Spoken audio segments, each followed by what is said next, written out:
Hello guys, welcome back to my channel Physics for Everyone. In this video we are going to discuss some numericals on fluid mechanics that will definitely help you in your PGT physics exam. And this is practice set 2 of this video.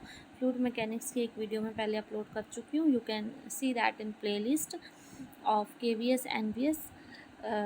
तो यहाँ पे हम start करते हैं question number first से. Question number first क्या है? Air is blown through a hole on a close pipe containing liquid then the pressure will be. अब यहाँ हम क्वेश्चंस के साथ साथ ही कंसेप्ट क्लियर करने पे भी ध्यान देंगे. ठीक है. तो अब देखो क्वेश्चन क्या कह रहा है कि एयर ब्लो की हमने एक होल में से एक क्लोज्ड पाइप है, उसके अंदर हम एयर ब्लो कर रहे हैं. तो प्रेशर क्या होगा? Increases on sides. क्या ओनली साइड्स पे प्रेशर इंक्रीज होगा?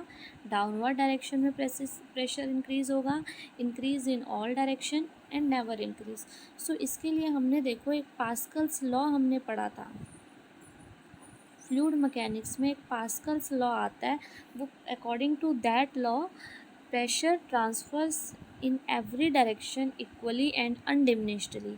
ठीक है. यानी कि हर डायरेक्शन अगर हम प्रेशर इंक्रीज़ कर रहे हैं तो वो प्रेशर हर डायरेक्शन में इंक्रीज़ होगा और इक्वल इंक्रीज होगा. जितना प्रेशर हमने प्रोड्यूस किया है उतना ही वो हर डायरेक्शन में पहुंचेगा. ठीक है. तो it will be increase in all direction. किसी एक फिक्स डायरेक्शन में इंक्रीज़ नहीं होगा, डाउनवर्ड या अपवर्ड या ओनली साइड्स पे. वो हर डायरेक्शन में इक्वली इंक्रीज़ होगा. So its option will be increases in all direction. Here C option will be the correct option.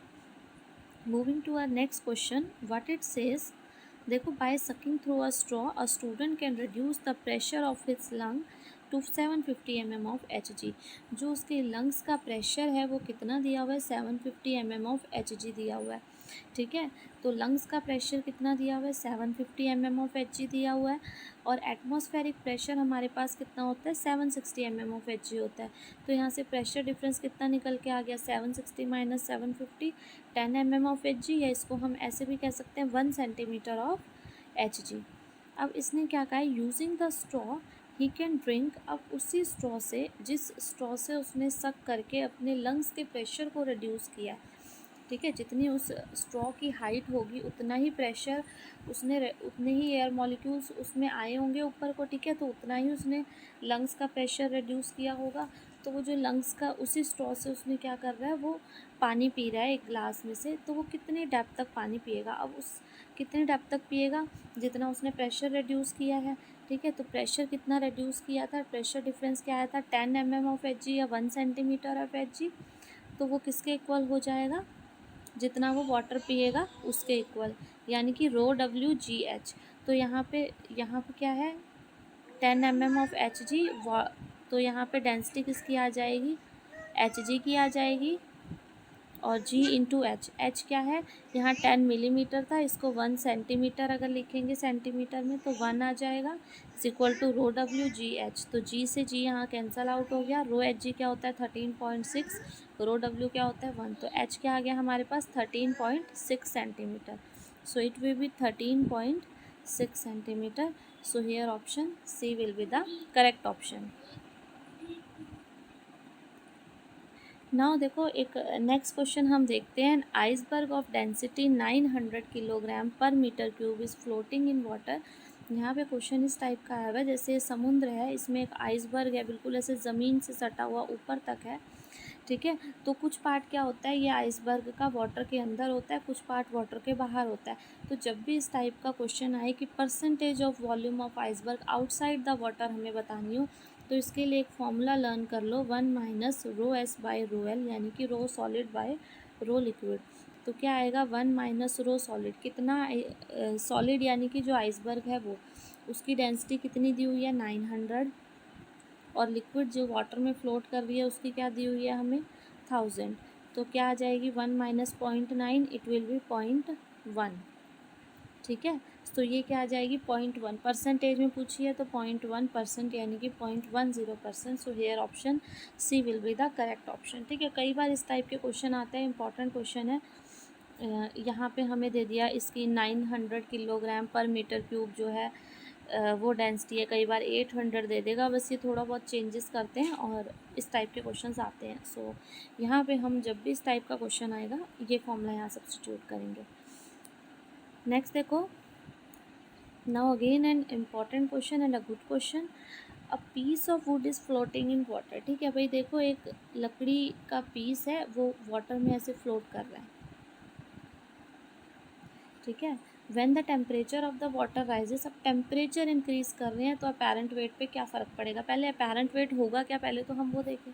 देखो ये वुड का एक वेट नीचे को लग रहा होगा mg। अब क्या होता है, कंसेप्ट यहाँ पे क्या यूज़ होता है, देखो जब किसी भी चीज़ को हम वाटर के अंदर डालते हैं तो जो उसका जो अपेरेंट वेट है वो उसके ओरिजिनल वेट से कम हो जाता है। क्यों कम होता है, आर्किमिडीज प्रिंसिपल इसके पीछे बेस्ड है। जैसे ही हम किसी चीज़ को वाटर के या किसी भी लिक्विड के अंदर डालेंगे तो क्या हुआ, देखो पहले यहाँ पे कुछ नहीं था। ठीक है, ये सिंपल ऐसे था। उसके बाद क्या हो गया, जब वुड आए यहाँ पे आया, वुड ने अपनी जगह यहाँ पे बनाई, तो क्या हुआ होगा, ये इतना पार्ट यानी कि यहाँ से ये इतना पार्ट वाटर का हटा होगा। ठीक है, यहाँ से वाटर हट गया होगा और वाटर जब हटा होगा तब उस वाटर की जगह वुड आ गया होगा। इस टाइप का कुछ हुआ होगा। ठीक है, अब पहले यहाँ पे वाटर था, अब वाटर की जगह किसने ले ली, वुड ने वाटर को डिस्प्लेस कर दिया और अपनी जगह बना ली। और वो जो डिस्प्लेस्ड लिक्विड के मॉलिक्यूल्स हैं वो यहाँ पे ऐसे ऐसे नीचे इकट्ठा हो गए। अब वो लिक्विड मॉलिक्यूल्स क्या करते हैं, वापस से अपनी जगह पे जाना चाहते हैं। ठीक है, यहीं पे वो आना चाहते हैं तो वो क्या करते हैं, ऐसे ऊपर की तरफ को एक फोर्स लगाते हैं। तो इस पर जो ऊपर की तरफ को फोर्स लगता है उस फोर्स को हम कहते हैं बॉयंट फोर्स। ठीक है, और वो बॉयंट फोर्स कितना होता है, देखो वो बॉयंट फोर्स कितना होता है, एफ बी। जितना, अब ये बॉयंट फोर्स लगा कौन रहा है, जितने लिक्विड मॉलिक्यूल डिस्प्लेस हुए हैं वो लगा रहे हैं। तो जितने लिक्विड मॉलिक्यूल डिस्प्लेस हुए हैं वो जो फोर्स लगा रहे हैं वो बॉयंट फोर्स है। वो कितना फोर्स लगाएंगे, mg लगाएंगे, जहाँ पे m क्या होगा, मास ऑफ लिक्विड डिस्प्लेस्ड। तो कितना लिक्विड डिस्प्लेस हुआ है, मास को हम डेंसिटी इंटू वॉल्यूम लिख सकते हैं। डेंसिटी किसकी, वाटर की। वॉल्यूम जितना डिस्प्लेस हुआ है वो वॉल्यूम हो गया, वॉल्यूम डिस्प्लेस्ड वी डी लिख दिया मैंने, इंटू जी। और अपेरेंट वेट, अब जो अपेरेंट वेट आएगा वो हमारे पास क्या निकल के आएगा, जितना वेट उसका ओरिजिनली था mg, उसमें से क्या माइनस हो गया, एफ बी, यानी कि रो वी डी इंटू जी, ये माइनस हो गया। ठीक है, तो ये हमारे पास अपेरेंट वेट आता है अकॉर्डिंग टू आर्किमिडीज प्रिंसिपल। अब वो बात कर रहे हैं कि अगर हम टेम्परेचर वाटर का इंक्रीज़ कर दें तो अपेरेंट वेट क्या होगा। तो देखो टेम्परेचर इंक्रीज़ करने से क्या होगा, अगर हम टेम्परेचर इंक्रीज़ करते हैं तो डेंसिटी वाटर की इंक्रीज़ होगी, सॉरी डेंसिटी डिक्रीज़ होगी। ठीक है, टेम्परेचर हमने इंक्रीज़ किया है तो पहले जितने मॉलिक्यूल्स एक एरिया में एक यूनिट वॉल्यूम में आ रहे थे, अब कम मॉलिक्यूल्स आएंगे क्योंकि वो दूर दूर चले गए होंगे, तो डेंसिटी कम होगी। अगर डेंसिटी कम होगी तो ये पूरी टर्म कम होगी। यानी कि जैसे mg है, mg में से मान लो पहले 4 सब्ट्रैक्ट हो रहा था, अब 3 सब्ट्रैक्ट होगा या 2 सब्ट्रैक्ट होगा। मतलब जो सब्ट्रैक्ट हो रही थी चीज़ वो कम होगी। सब्ट्रैक्ट होने वाली चीज़ अगर कम होगी मीन्स WA क्या होगा, इंक्रीज़ होगा। ठीक है, तो अपेरेंट वेट क्या हो जाएगा, इंक्रीज़ हो जाएगा। तो जब भी हम टेम्परेचर राइज करेंगे तो अपेरेंट वेट क्या होगा, इंक्रीज़ हो जाएगा। सो इस क्वेश्चन पे बेस्ड क्या था, आर्किमिडीज प्रिंसिपल पे बेस्ड ये क्वेश्चन था। बहुत अच्छा क्वेश्चन है, कंसेप्ट बेस्ड क्वेश्चन है। I hope it is clear to you, मैंने अपनी तरफ से क्लियर करने की पूरी कोशिश की है। नेक्स्ट क्वेश्चन देखो, अ cube floats in water with 1/3 parts is outside the surface of water. अब एक क्यूब है वो वाटर में फ्लोट कर रहा है, एक बार वो वाटर में फ्लोट कर रहा है, एक बार वो किसी भी लिक्विड में फ्लोट कर रहा है। तो जब वो वाटर में फ्लोट कर रहा है, जब क्यूब वाटर में फ्लोट कर रहा है तो उसका 1/3 पार्ट आउटसाइड है, यानी कि V/3 1/3 वॉल्यूम उसका आउटसाइड है। और जब वो लिक्विड में फ्लोट कर रहा है तब 3/4 जो है वो आउटसाइड है वॉल्यूम। तो डेंसिटी लिक्विड की क्या होगी, ये हमसे पूछा है, डेंसिटी लिक्विड की। अब दोनों केसेस में हम लगा के देखते हैं इक्वेशन। फर्स्ट केस वाले के लिए देखो तो क्या होगा, इसका वेट नीचे को लग रहा है mg। ठीक है, ऊपर को कुछ बाइंड फोर्स लग रहा होगा। ठीक है, तो यहाँ पे जो इसका वेट होगा वो क्या होगा, बॉडी का अपेरेंट वेट यहाँ से क्या निकल के आएगा,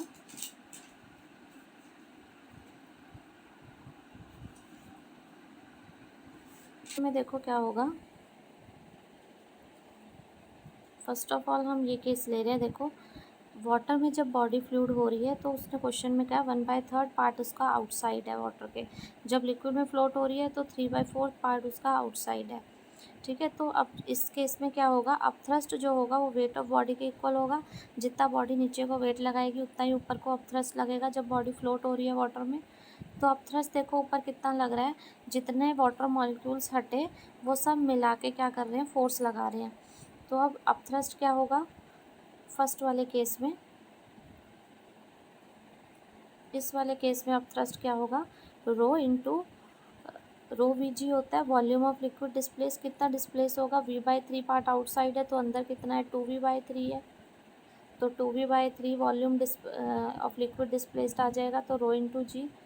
ठीक है, रो वाटर का हमने रो लिया है इज इक्वल टू mg। और अगर हम ये सेकेंड केस की बात करें तो क्या आएगा हमारे पास, यहाँ कितना लिक्विड डिस्प्लेस हुआ है, 3v/4 तो बाहर है तो अंदर कितना वॉल्यूम आएगा, 1 - 3v/4 यानी कि कितना आएगा, v/4। तो रो एल लिक्विड की डेंसिटी रो एल और v वॉल्यूम कितना डिस्प्लेट हुआ है, v/4 into g is equal to क्या हुआ, mg के इक्वल हुआ। अब अगर इक्वेशन फर्स्ट और सेकंड को देखें तो राइट हैंड साइड सेम है तो लेफ्ट हैंड साइड भी सेम होगी। तो हम क्या कर देते हैं, यहाँ से left hand side is equal to right hand side, ये टर्म जो है वो इसके इक्वल आ जाएगी। तो rho 2v/3g is equal to rho L v/4 into G, G से जी कैंसिल, v से v कैंसिल। यहाँ पे हमारे पास क्या आ जाएगा, रो एल 2 रो/3 इंटू में ये 4 ऊपर चला गया यहाँ, तो क्या आ जाएगा 8/3। तो डेंसिटी वाटर की कितनी है, 1 है, तो लिक्विड की कितनी आ जाएगी, 8/3। तो यहाँ पे जो ऑप्शन ए होगा, option A will be the correct answer. is the spherical solid ball of volume v is made of a material density ρ1। ठीक है, एक सॉलिड बॉल है जिसकी डेंसिटी जो हमें दी हुई है वो क्या है, ρ1। It is falling through liquid of density ρ2। अब वो लिक्विड जो है जिसमें वो फॉल कर रही है उसकी डेंसिटी क्या है, ρ2। Assuming that the liquid applies a viscous force on the ball that is proportional to square of it speed. Viscous force उसने दे दिया कितना लग रहा है, F is equal to -kv²। Terminal speed ball की पूछी हुई है तो इसमें हम एक टर्मिनल वेलोसिटी का कंसेप्ट यहाँ पे सीखने जा रहे हैं। एफ विस्कस जो विस्कस फोर्स है वो यहाँ -kv² दिया हुआ है। दैट मीन्स यहाँ v जो है ये वेलोसिटी है, वेलोसिटी और विस्कस फोर्स की डायरेक्शन अपोजिट है इसलिए यहाँ पे माइनस साइन दिया हुआ है। इसका मैग्नीट्यूड लेंगे तो kv² आएगा। ठीक है, देखो क्या होता है, जब भी कोई जैसे ये बॉल है, स्फेरिकल बॉल है, ये नीचे को लिक्विड में जा रही है तो क्या है, इसका वेट नीचे को लग रहा होगा mg। तो जैसे ही वो लिक्विड में हम उसे ड्रॉप करेंगे तो उसकी स्पीड फर्स्टली क्या होगी, इंक्रीज होगी ड्यू टू ग्रेविटी। ठीक है, लेकिन जैसे जैसे वो अंदर जा रही है, वो एक विस्कस लिक्विड के अंदर है तो क्या है, उस पर एक विस्कस फोर्स लगेगा ऊपर की तरफ जो उसकी स्पीड को कम करेगा। ठीक है, और एक इस पर क्या लग रहा है, जैसे ही वो अंदर को जा रही है mg फोर्स बढ़ा तो लिक्विड उसने डिस्प्लेस किया, उस डिस्प्लेस लिक्विड ने ऊपर की तरफ फोर्स लगाया जिसको हमने कह दिया बाइंड फोर्स। तो एक टाइम आएगा जब वो जो mg होगा वो बाइंड फोर्स के इक्वल हो जाएगा। ठीक है, उसके बाद जो इसकी स्पीड होगी इस बॉल की या स्फेरिकल बॉडी की जो स्पीड होगी उसको हम कहेंगे terminal velocity of the ball, और वो एक कांस्टेंट स्पीड होगी। ठीक है, स्टार्टिंग में क्या था, वो बॉल अंदर गई, उस पर वेट लग रहा था उसका mg, जैसे ही वो अंदर लिक्विड डिस्प्लेस कर रही है एक बॉइंड फोर्स एफ भी ऊपर की तरफ लग रहा है। ठीक है, एक पॉइंट आएगा जब mg जो है वो fp के इक्वल हो जाएगा और उसके बाद जो स्पीड है बॉडी की वो कांस्टेंट हो जाएगी और उस कांस्टेंट स्पीड को हम क्या बोलते हैं, terminal velocity of the ball. अब अगर ये बॉडी इसके अंदर है तो इस पर दो फोर्सेस ऊपर की तरफ लग रहे हैं, fb यानी कि बॉइंड फोर्स एंड fv यानी कि विस्कस फोर्स। तो टर्मिनल स्पीड क्या होगी ये हमसे पूछा हुआ है।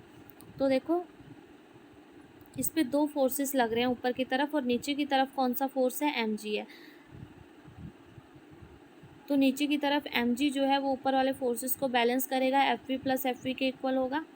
mg क्या है, बॉडी का वेट है, बॉडी का वेट मास को हम डेंसिटी इंटू वॉल्यूम लिख सकते हैं। तो बॉडी की डेंसिटी कितनी है, ρ1 वॉल्यूम v इंटू जी।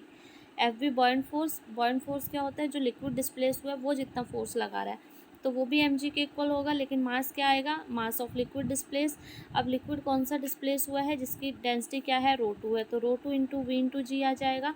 और विस्कस फोर्स हमें क्वेश्चन में kv² के इक्वल दिया हुआ है तो यहाँ से रो 1 माइनस रो 2 v इंटू जी लिख सकते हैं के वी स्क्वायर के इक्वल, एंड v हमारे पास यहाँ पे टर्मिनल वेलोसिटी है, तो इसको हम आगे फर्दर सॉल्व करके लिख सकते हैं। v square will be rho 1 minus rho 2 into v g by k, so v will be equal to under root rho 1 by rho 2 v g by के।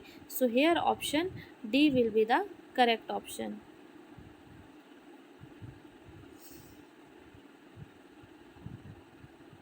Now one more question. A wooden piece can float both in mercury and water. एक wooden piece है, वो mercury में भी float कर सकता है, वो वाटर में भी फ्लोट कर सकता है। Ratio of mass of mercury displace to the mass of water displaced हमें यहाँ पे कैलकुलेट करना है।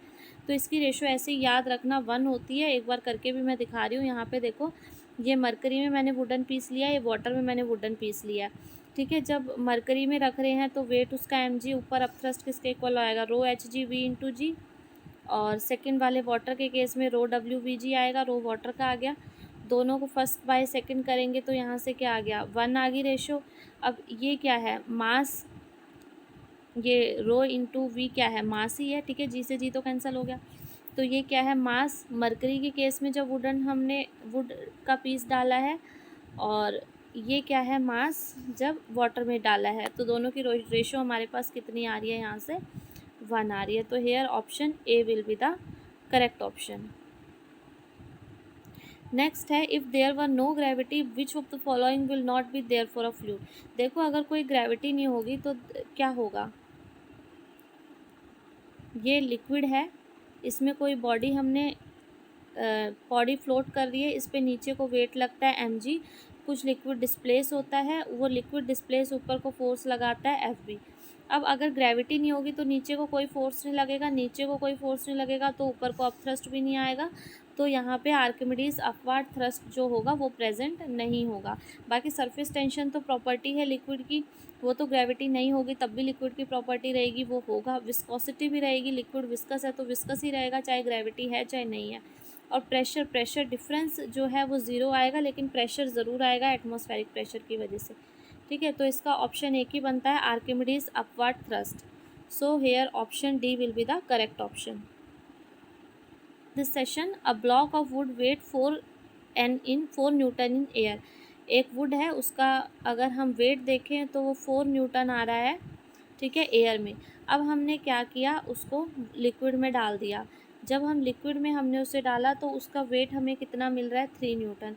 तो बाइंड फोर्स क्या होगा, देखो जब भी हम इसको डालेंगे, इसका ओरिजिनल वेट जो क्या आ रहा था, जो इसका ओरिजिनल वेट था उसमें से ऊपर की तरफ बाइंड फोर्स लगता है, तो जो अपेरेंट वेट आता है वो क्या आता है हमारे पास, mg, जो ओरिजिनल वेट था यानी कि 4 न्यूटन, उसमें से क्या माइनस करते हैं, जो बाइंड फोर्स लगता है। ठीक है, तो जब वो इमर्स कर रहे हैं तो कितना आ रहा है, 3 न्यूटन। तो बाइंड फोर्स ऊपर की तरफ कितना हमारा लगा होगा, 1 newton. So here option B will be the correct option. I hope all these questions are clear to you. If you find this video useful, then please don't forget to like, share and subscribe the channel. This video will definitely helpful for your PGT physics exams like KVS, NVS, DSSB, HTET. We will come back with another video with some more questions on fluid mechanics. This is practice set 2 and we will upload more practice set on fluid mechanics. यहाँ आपको Archimedes principal और Pascal's law पे कुछ questions मिले होंगे। Next video में we will back with the some next new concept and new questions. Till then, thank you and have a nice day.